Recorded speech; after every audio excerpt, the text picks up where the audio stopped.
नमस्कार, मी Rajratna Jondhale. Top news मराठीमध्ये आपलं स्वागत. रविवारी मध्यरात्री पुण्याच्या कल्याणी नगरमध्ये झालेल्या अपघातात 2 IT इंजिनियर्सचा आपला जीव गमवावा लागला. त्यामुळे राज्यातील उशिरापर्यंत चालणाऱ्या पबचा मुद्दा चांगलाच चर्चेत आलाय. कल्याणी नगरमधील पोर्शे कारच्या अपघातानंतर पोलिसांसह राज्य उत्पादन शुल्क विभागही ॲक्शन मोडवर आल्याचं पाहायला मिळत असून राज्य उत्पादन शुल्क विभाग संपूर्ण राज्यात आता थेट धडक मोहीम राबवणार आहे. जो दुर्दैवी अपघात पुण्यामध्ये घडला आणि नशेमध्ये असणाऱ्या अल्पवयीन मुलाकडनं तो घडलेला आहे, या अनुषंगानं आमच्या राज्य उत्पादन शुल्क विभागानं सुद्धा ज्या पबमध्ये हा अल्पवयीन मुलगा मद्यप्राशन करत होता त्या पबवरती कारवाई केलेली आहे. तिथल्या दोन्ही पबचं जो परवाना आहे तो सस्पेंड करायचे आदेश आमच्या तिथल्या स्थानिक अधिकाऱ्यांनी काढलेले आहेत.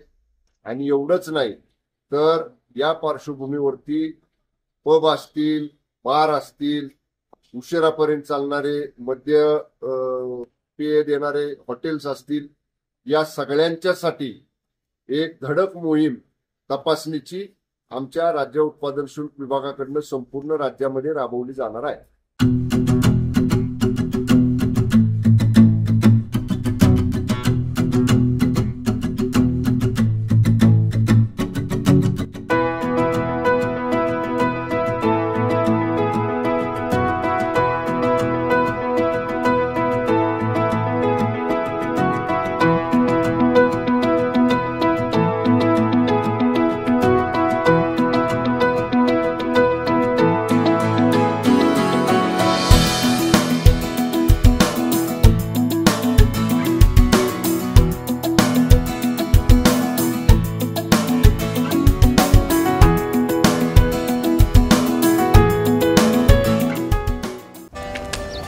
Come on guys, hurry up.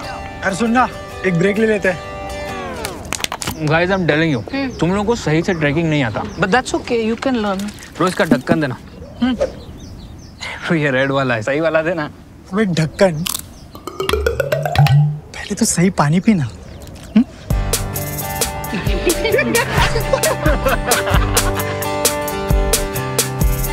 Manikchand Oxyrich, proudly Indian.